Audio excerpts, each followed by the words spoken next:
Calaroga Shark Media.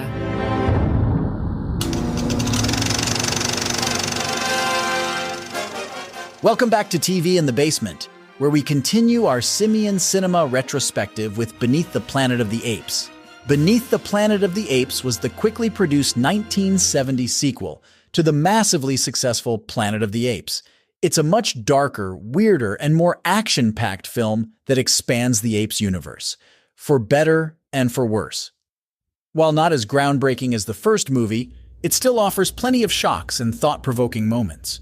The story follows a new astronaut named Brent, played by James Franciscus, who is sent to rescue Taylor and his crew from the first film. After crash landing on the future Earth, Brent encounters the chimpanzee scientist Zira and learns that Taylor disappeared into the Forbidden Zone. Brent soon discovers Taylor held captive by a colony of mutated humans with powerful psychic abilities, the result of nuclear war. As the guerrilla army marches on the mutants' underground city, a brutal battle ensues, with the fate of the planet at stake. The cast sees the return of key players from the first film, including Kim Hunter as Zira, Maurice Evans as Dr. Zaius, and Linda Harrison as the mute human Nova. James Franciscus does an admirable job stepping into the heroic astronaut role, while still evoking memories of Charlton Heston. And Heston himself appears again as Taylor, although only briefly in the beginning and end. More on that later. The standout new character is General Ursus, the ruthless guerrilla commander played with scenery-chewing gusto by James Gregory. He's a memorable villain who embodies the worst of the apes' militarism and prejudice. The telepathic mutant humans are an eerie addition, their powers conveyed through unsettling masks and distorted voices. Some of the best scenes involve the apes' religious hysteria, as the guerrillas whip up a holy war against the heathen mutants. It's a pointed commentary on how dogmatic belief can justify atrocities. The action is also ramped up, with shootouts, brawls, and explosions galore as the apes and mutants clash. And the hallucinatory sequence where the mutants mentally assault Brent is a real trip, full of disturbing imagery. But the film has some major flaws. The story feels disjointed, with jarring jumps between the ape and mutant plot lines. The budget limitations are more apparent, with extensive footage recycled from the first movie. Some of the new ape makeups are noticeably cruder. The mutant city sets and costumes look cheap and silly. And the shock ending, where Taylor and Brent perish as the mutants' doomsday bomb destroys the entire planet, is a real downer that seemingly wrote the series into a corner. Now let's address the Charlton Heston controversy. Heston had no desire to return for a sequel, feeling that the first film ended perfectly, but the studio demanded his presence to boost the box office. So a compromise was reached where Heston appears briefly at the start, then vanishes until a memorable cameo at the climax.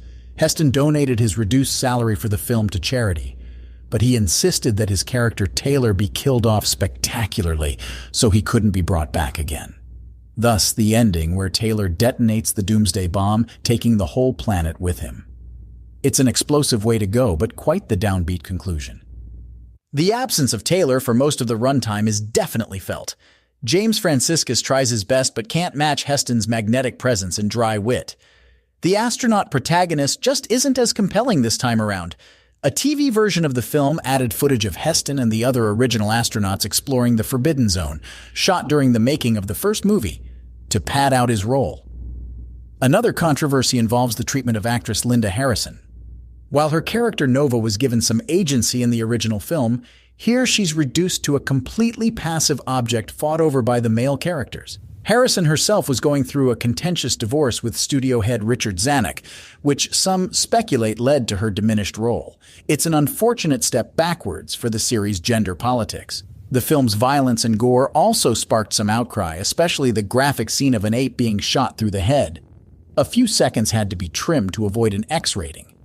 Between this and the downbeat ending, it's a much harsher and more cynical film than its predecessor, fitting for the era of Vietnam and political unrest. Behind the scenes, the makeup process was streamlined a bit, but still grueling for the actors. James Gregory's general's uniform was so tight he had trouble breathing and nearly passed out several times. Linda Harrison twisted her knee during one action scene and had to perform the rest of the film in pain. The desert heat also took its toll on cast and crew. Despite the rushed production, Beneath the Planet of the Apes still earned an Oscar nomination for Best Original Score. The music by Leonard Rosenman is appropriately dissonant and apocalyptic, complementing the harsher tone. The film also did well at the box office, proving that the Apes brand had legs, even hairy ones. It wasn't as big a hit as the first movie, but sold enough tickets to guarantee further sequels. So, is Beneath the Planet of the Apes a worthy successor to the classic original? Well, it depends on what you're looking for.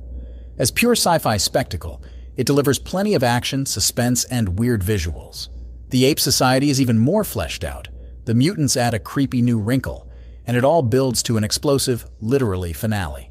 But the story lacks the clean narrative drive and powerful twist ending of the first film. The social commentary is a bit muddled, and the nihilistic conclusion denies the audience any feeling of catharsis or hope. As a 9-year-old watching this for the first time, that ending bummed me out so much I didn't watch another Apes movie for years. Still, Beneath the Planet of the Apes is an ambitious attempt to expand the series' universe and mythology. It introduces lots of elements that would be explored in later sequels and adaptations, like ape religion and politics, and it wasn't afraid to get dark and challenge the audience. That's admirable even if the execution is a bit sloppy. Fortunately, the series would rebound with 1971's Escape from the Planet of the Apes, finding a clever way to continue the story and lighten the mood a bit. But we'll save that discussion for another episode. In the end, Beneath the Planet of the Apes is a flawed but fascinating entry in the franchise that's worth watching for Apes completists and fans of apocalyptic sci-fi. It may not live up to the original, but it still offers plenty of food for thought, and some pretty wild images of machine gun-toting gorillas on horseback. So what's your take on Beneath the Planet of the Apes? Does the darker tone work for you, or is it too much of a downer? Would you have liked to see more Charlton Heston? Should the mutants have been dealt with in a less silly way? If you'd like to receive episodes of this podcast commercial-free, as well as the other programs from Calaroga Shark Media, including a show I think you'd love called Monsters, Sharks, and Dinosaurs, alongside daily comedy news, 5 good news stories, 5 daily trivia questions, and a whole lot more, open up the Apple Podcasts app and find this show and hit subscribe. It's just $4.99 a month, and you can test drive it for 30 days for free. Next time, we'll be going ape again with Escape from the Planet of the Apes as the adventures in this universe continue. Until then, keep watching the skies and the screens.